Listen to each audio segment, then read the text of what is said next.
Assalamualaikum warahmatullahi wabarakatuh. Bismillahirrahmanirrahim. Apa kabar teman-teman semua? Semoga kalian semua dalam keadaan sehat walafiat.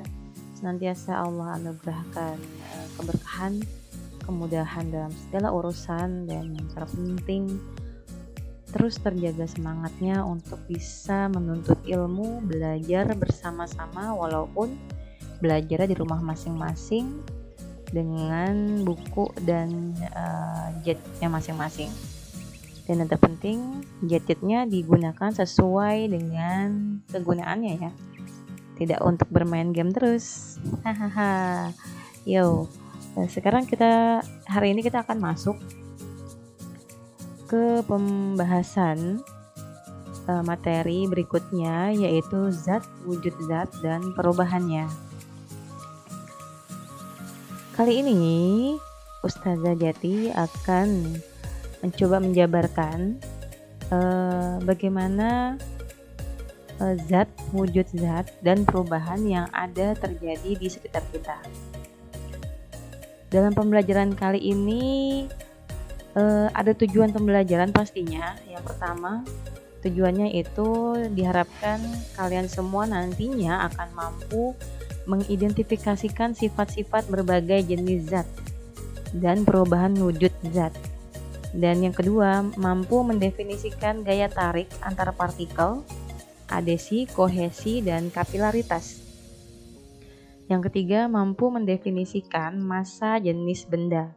Yang keempat, mampu mendefinisikan konsep unsur, senyawa, campuran, dan asam basa. Oke, kita langsung masuk ke materinya. Sebelum kita masuk ke materi berikutnya, saya akan menerangkan apa sih pengertian materi. Kalian bisa sambil buka buku kalian, buku paket halaman 83. Di situ jelas pengertian materi. Kalian akan lebih baiknya jika kalian baca terlebih dahulu, atau boleh nanti setelah menyimak video ini kamu baca materinya. Materi adalah segala sesuatu yang menempati ruang atau memiliki volume dan mempunyai massa. Contohnya benda yang ada di depan kamu, buku misalnya. Buku dia pasti memiliki volume ya, panjang kayak lebar kali tinggi. Kita cara mencarinya dengan untuk mencari volume. Dan yang pasti buku itu juga memiliki massa. Nah, ternyata teman-teman, antara massa dan berat itu memiliki definisi yang sedikit berbeda. Pengertian massa di sini adalah ukuran, ukuran yang menunjukkan jumlah materi. Jadi kalau kamu mengira massa itu adalah seperti halnya kamu menimbang berat badan, itu sedikit kurang tepat karena massa adalah ukuran yang menunjukkan jumlah materi. Jadi jumlahnya ya, bukan bobot dari materi tersebut. Sedangkan untuk berat itu sendiri adalah ukuran yang menyatakan besarnya gaya gravitasi bumi yang dialami oleh suatu materi. Ukuran yang menyatakan besarnya gaya gravitasi bumi yang dialami oleh suatu materi. Jadi semakin besar suatu benda pastinya, atau semakin berat suatu benda pastinya, gaya gravitasi atau gaya tarik bumi juga semakin besar. Itu yang menyebabkan benda-benda yang bobotnya lebih besar mungkin akan terasa lebih berat di tangan kita. Lalu yang berikutnya pengertian zat. Zat adalah materi. Tadi kita ingat materi di awal apa? Itu segala sesuatu yang memiliki volume dan massa. Nah, berarti zat di sini adalah segala sesuatu yang memiliki volume dan massa, dan dia mempunyai sifat-sifat tertentu yang khas. Ya, dia punya sifat-sifat yang sangat khas untuk zat tersebut. Nah, sifat-sifat itu apa aja? Sifat-sifat zat yang pertama adalah sifat ekstensif. Apa itu sifat ekstensif? yaitu sifat yang bergantung pada ukuran atau jumlah suatu zat. Jadi bergantung pada jumlah atau ukuran suatu zat. Contoh, volume. Semakin besar sebuah kotak misalnya ya, tentu volumenya juga akan semakin besar. Nah, ini yang dikatakan volume bergantung dengan ukuran suatu zat atau suatu benda tersebut. Nah, massa. Contohnya pasti beda halnya ketika kamu menimbang batu yang kecil dengan batu yang besar. Ya, jadi massanya pasti akan lebih besar batu yang besar daripada batu yang kecil. Lalu sifat yang kedua adalah sifat intensif. Sifat yang tidak bergantung pada ukuran atau jumlah suatu zat. Sifat apa aja itu? Yang pertama adalah sifat fisis. Fisis ini dapat juga diartikan sebagai sifat yang berkaitan dengan fisik atau yang bisa kamu lihat dari zat tersebut. Contohnya warna. Warna misalnya warna susu. Susu warnanya kan putih ya. Nah, dia tidak bergantung dengan jumlah atau ukuran dari susu tersebut. Banyaknya susu tersebut, mau dia sedikit ataupun banyak, susu yang berwarna putih akan tetap warnanya putih, ya. Atau susu yang warna coklat akan tetap warnanya coklat. Jadi tidak bergantung dengan jumlahnya. Selain itu, sifat fisis lainnya adalah bau, rasa, kerapatan, titik didih. Titik didih itu titik di mana suatu zat akan mulai mendidih. Titik lebur, titik di mana suatu zat akan mulai melebur atau mulai meleleh. Titik beku, titik di mana suatu zat akan mulai membeku. Lalu sifat yang berikutnya daya hantar, biasanya terjadi untuk ada pada listrik, kemagnetan, kelarutan, dan kekerasan. Kekerasan di sini maksudnya keras atau lunaknya suatu zat. Lalu sifat yang berikutnya adalah sifat kimia. Sifat kimia adalah contohnya mudah tidaknya terbakar. Misalnya bensin. Bensin dengan air pasti punya kadar mudah terbakarnya yang berbeda. Kalau bensin dia lebih mudah terbakar daripada air. Kestabilan dia juga merupakan sifat kimia. Kelarutan, mudah larut atau tidak. Berkaratan, mudah berkarat atau tidak. Itu merupakan sifat kimia yang tergolong dalam sifat intensif atau tidak bergantung pada ukuran atau jumlah suatu zat. Kita masuk pada perubahan zat. Nah, sifat zat dibedakan menjadi dua. Perubahan fisis. Ini maksudnya perubahan zat ya, perubahan dibedakan menjadi dua. Perubahan fisis, yaitu cirinya tidak terbentuk zat jenis baru. Ciri yang kedua, zat yang mengalami perubahan dapat kembali ke bentuk semula. Ciri yang ketiga, hanya diikuti perubahan sifat fisis. Contohnya perubahan bentuk. Misalnya ketika kamu memasukkan air ke dalam freezer, ya, air tersebut tentu akan berubah bentuk menjadi beku atau padat. Namun di sini air yang sudah berubah bentuk menjadi padat, dia tetap zatnya adalah air, tidak berubah menjadi angin. Ya, ini dikatakan perubahan fisis. Dan selain itu juga air yang sudah berubah menjadi beku atau padat, untuk perubahan fisis dia masih mungkin untuk kembali ke bentuk sebelumnya atau bentuk semula.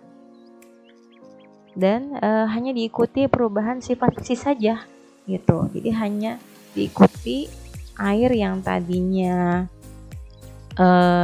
warnanya mungkin bening ketika sebelum dimasukkan ke freezer, ketika membeku warnanya agak sedikit berubah menjadi agak-agak keputih-putihan. Itu jadi perubahan sifat fisik saja. Lalu perubahan yang berikutnya adalah perubahan kimia. Perubahan kimia cirinya tentu berkebalikan dari perubahan fisis. Perubahan fisis cirinya terbentuk zat jenis baru. Ciri yang kedua, zat yang berubah tidak dapat kembali ke bentuk semula. Ciri yang ketiga diikuti oleh perubahan sifat kimia melalui reaksi kimia.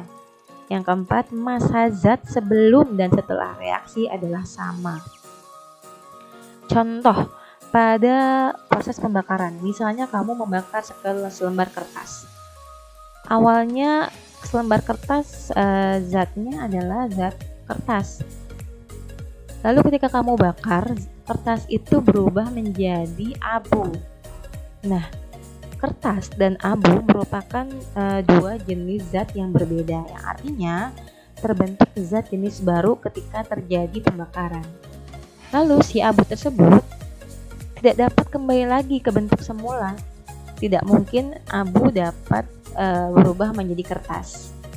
Atau ya mungkin aja sih kalau kamu melakukan eksperimen penelitian sehingga bisa merubah abu menjadi kertas. Tapi sampai sekarang belum pernah ada yang bisa membuktikan bahwa abu bisa berubah kembali menjadi kertas.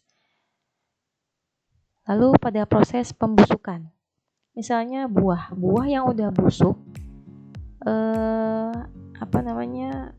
tentu berbeda zatnya dengan buah yang sebelum membusuk. Dan buah yang sudah membusuk tidak dapat kembali ke bentuk semula seperti buah yang utuh. Apa jadinya ya kalau buah yang busuk bisa kembali ke bentuk semula? Lalu proses berikutnya adalah proses perkaratan atau korosi. Besi yang berkarat zatnya berbeda dengan besi yang sebelum berkarat, dan besi yang sudah berkarat tidak dapat kembali menjadi besi yang sebelum berkarat.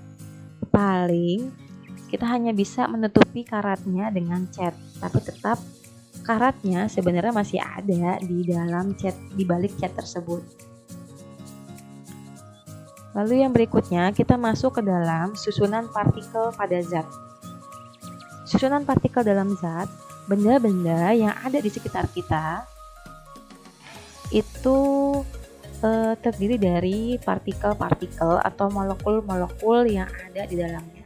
Kalau digambarkan, kalau kita melihat pakai mikroskop, itu bentuknya seperti bulatan-bulatan. Nah, untuk benda padat, cair, dan gas, dia memiliki kerapatan partikel yang berbeda antara satu dan lainnya. Di antara ketiga wujud zat ini, yang paling rapat adalah benda padat. Itulah kenapa sebabnya kita butuh usaha lebih untuk bisa menghancurkan benda padat. Contohnya batu. Batu ketika kamu ingin memindahkan batu atau menghancurkan batu, kamu butuh effort yang lebih keras. Ya. Kenapa? Karena kerapatan antara molekul pada batu tersebut sangat rapat. Tidak mudah terurai, tidak bisa bergerak bebas. Itu yang menyebabkan butuh usaha lebih untuk kita bisa mengurai atau menghancurkan batu tersebut. Itu contohnya. Lalu pada benda cair. Pada benda cair, dia molekulnya lebih renggang daripada benda padat. Dan dia lebih mudah bergerak bebas daripada benda padat. Itulah kenapa sebabnya kita lebih mudah memindahkan benda cair dari satu tempat ke tempat lainnya secara fleksibel daripada benda padat. Ya, misalnya sebatang kayu kamu pindahkan dari satu baskom yang besar ke baskom yang kecil, dia tidak bisa membentuk sefleksibel seperti air. Nah, beda halnya dengan air. Kalau air kamu pindahkan dari satu baskom ke baskom lainnya, dia akan lebih mudah fleksibel menyesuaikan dengan tempatnya. Kenapa? Disinilah sebabnya. Karena molekul pada benda cair lebih mudah bergerak bebas daripada benda padat. Lalu zat yang berikutnya adalah wujud gas. Wujud gas molekulnya paling renggang atau paling mudah bergerak bebas daripada cair dan padat. Itulah kenapa ketika kita bernafas, kita mudah sekali menghirup udara untuk masuk ke hidung kita. Coba kamu hirup air, pasti nggak semudah kamu menghirup udara kan? Coba aja. Itu kenapa? Karena kerapatan benda cair lebih rapat daripada wujud zat gas. Sampai sini semoga bisa dipahami ya. Kita lanjut. Sekarang kita masuk ke adesi dan kohesi. Adesi kohesi adalah gaya tarik-menarik antar partikel. Apa sih adesi? Adesi adalah gaya tarik-menarik antar partikel yang tidak sejenis atau berbeda. Contoh, lihat gambar ini. Gambar ini adalah ada air dan daun. Nah, air ini di dalamnya terdapat partikel-partikel dalamnya. Nah, partikel antar air ini dia saling tarik-menarik. Nah, karena di dalam air ini sejenis, ya, kenapa dia menggumpal, tidak meresap ke dalam daun tersebut? Karena adesi atau gaya tarik dari air ini lebih besar daripada gaya tarik air dengan molekul air dengan daun. Itulah kenapa sebabnya air ini tidak mudah meresap ke dalam daun. Jadi dia hanya seperti gumpalan saja. Beda halnya ketika kamu meneteskan air ini ke dalam atau ke atas baju atau pakaian bahan yang berserat. Kenapa bisa langsung meresap? Itu artinya adesi atau gaya tarik antara air dengan bahan tersebut lebih kuat daripada gaya tarik sesama air. Itu kaitannya masuk ke kohesi. Kalau tadi adesi adalah gaya tarik antar molekul yang tidak sejenis, kalau kohesi adalah gaya tarik menarik antar partikel yang sejenis, ya. Antar partikel yang sejenis.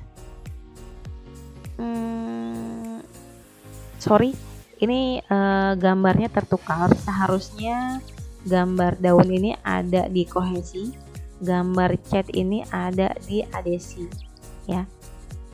Jadi ini ya, tolong disimak baik-baik. Jadi adesi ini contohnya adalah ketika kamu meneteskan air ke atas baju atau mengecat tembok, ya. Gaya tarik antar partikel tidak sejenis. Kan antara air dan tembok dia merupakan partikel yang tidak sejenis, sehingga cat ini bisa menempel pada tembok. Itu karena adesi antar cat dan tembok dia lebih kuat daripada kohesi antar sesama cat ini. Sedangkan ini yang daun ini adalah adesi, gaya tarik antar air dan daun lebih lemah daripada kohesi, gaya tarik antar sesama air ini. Bisa dipahami ya. Jadi gambarnya kamu ini yang daun untuk kohesi, untuk contoh kohesi, yang cat contoh untuk adesi yang lebih kuat. Meniskus. Apa sih meniskus? Meniskus adalah kaitannya dengan adesi dan kohesi juga. Nah, meniskus yang kita mengenal meniskus adalah bentuk permukaan zat cair dalam tabung.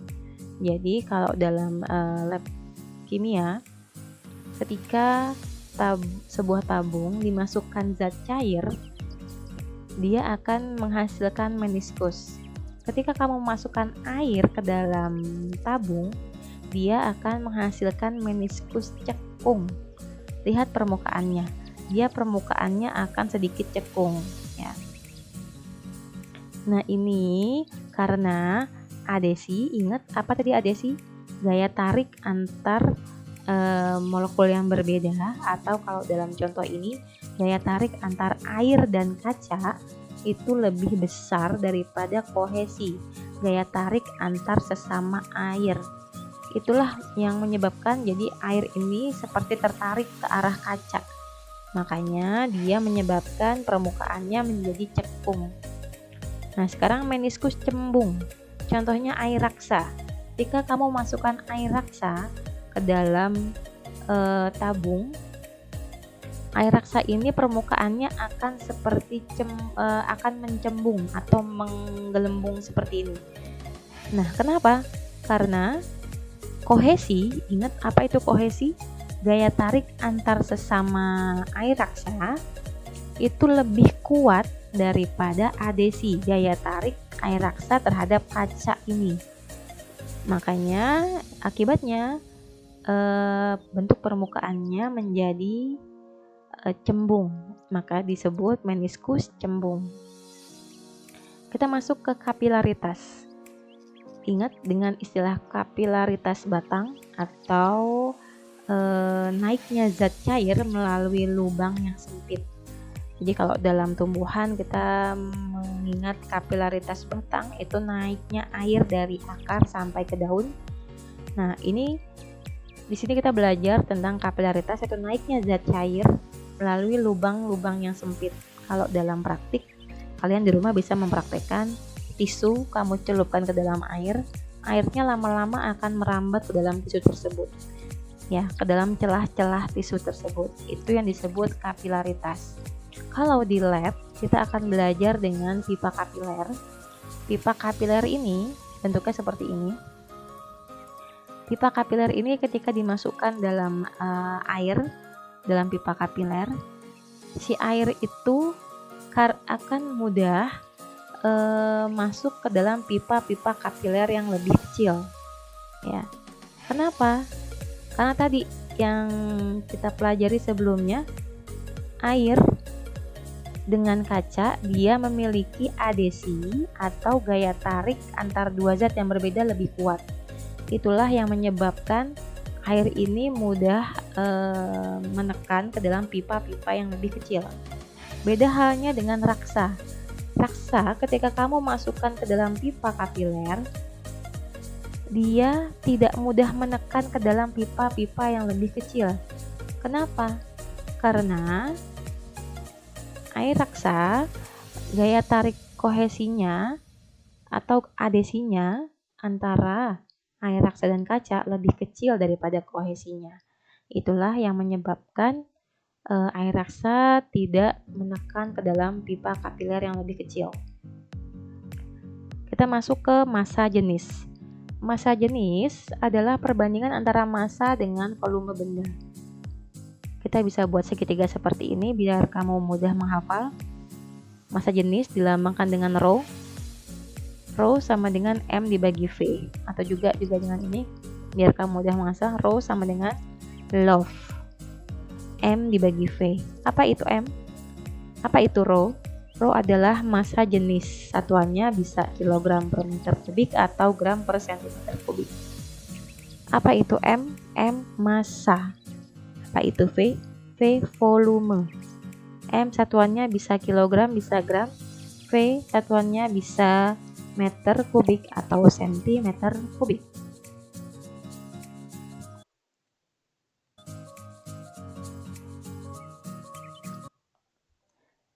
Kita akan masuk ke contoh soal yang berkaitan dengan massa jenis. Ya, di sini Ustazah akan mengajarkan bagaimana konversi satuan massa jenis. Dalam konversi itu artinya merubah ya. Ketika ada 1 gram per sentimeter kubik atau dituliskan seperti ini, di soal diminta untuk dirubah ke dalam kilogram per meter kubik. Kamu merubahnya satu per satu. Yang gram kamu rubah ke dalam kilogram. Gram ke kilogram naik 3 langkah ke atas. Kamu bisa membayangkan ya tangga satuan naik 3 tangga ke atas. Artinya dibagi 1000. Kalau dalam matematika, dibagi 1000 itu sama dengan dikali 10 pangkat min 3. Lalu 1 cm pangkat 3 sama dengan dirubah ke dalam meter kubik, cm ke meter kubik naik 2 langkah. Setiap 1 langkah karena kubik dibagi 1000. Karena 2 langkah dibagi 1.000.000. 1.000.000 nolnya ada 6, artinya dikali 1 dikali 10 pangkat min 6. 1 dikali 10 pangkat min 3, nah ini yang awalnya per jadi kali. Tapi minusnya jadi plus. Atau kamu sudah belajar di matematika bagaimana caranya sifat bilangan pangkat. Ketika dibagi, maka bilangan pangkatnya dikurang kan? Ya. Ketika dikurang, ya. Jadi min 3, min 6. Nah, hasilnya kan sama dengan, nih sudah menghitung bilangan pangkatnya ya, min 3 ditambah 6. Nah, hasilnya 3. Maka pangkatnya di sini jadi 10 pangkat 3. Hasilnya 10 pangkat min 3 kg per meter kubik. Lalu yang berikutnya, sini ada massa jenis, tabel massa jenis berbagai macam zat. Biasanya di contoh soal diberitahu. Contoh soalnya, sebuah balok baja memiliki ukuran panjang 10 cm, lebar 8, tinggi 6. Setelah ditimbang ternyata masanya 4080. Hitung massa jenisnya. Massa jenis rumusnya kan rho sama dengan M per V. M-nya sudah tahu, ya. V-nya kamu harus hitung. Hitung dari sini, ya. Volume sama dengan P dikali L dikali T. Hasilnya 480. 4080 dibagi 480 hasilnya 8,5 gram per cm kuadrat. Terjawab sudah untuk yang satuannya gram per cm pangkat 3 maksud saya. Sekarang diminta lagi dirubah ke dalam kilogram per meter kubik. Konversikan ke dalam satuan ini. Nah, caranya gimana? Tinggal 8,5 seperti tadi, kilogram ke gram itu dibagi 1000, artinya dikali 10 pangkat min 3. cm ke 10 pangkat min 6, ya, yang tadi. Atau langsung saja sama dengan dikalikan 10 pangkat min 3. Hasilnya, ini 8,5 kali 10 pangkat min 3. Ini contoh soal yang berikutnya. Sudah paham ya? Semoga kalau belum paham diulang-ulang lagi aja videonya. Kalau belum paham lagi silahkan bertanya langsung ke Ustazah. Terima kasih teman-teman. Kurang lebihnya dari Ustazah mohon maaf ya. Tutup dengan baca hamdalah, alhamdulillah. Jangan lupa klik like, subscribe, and share.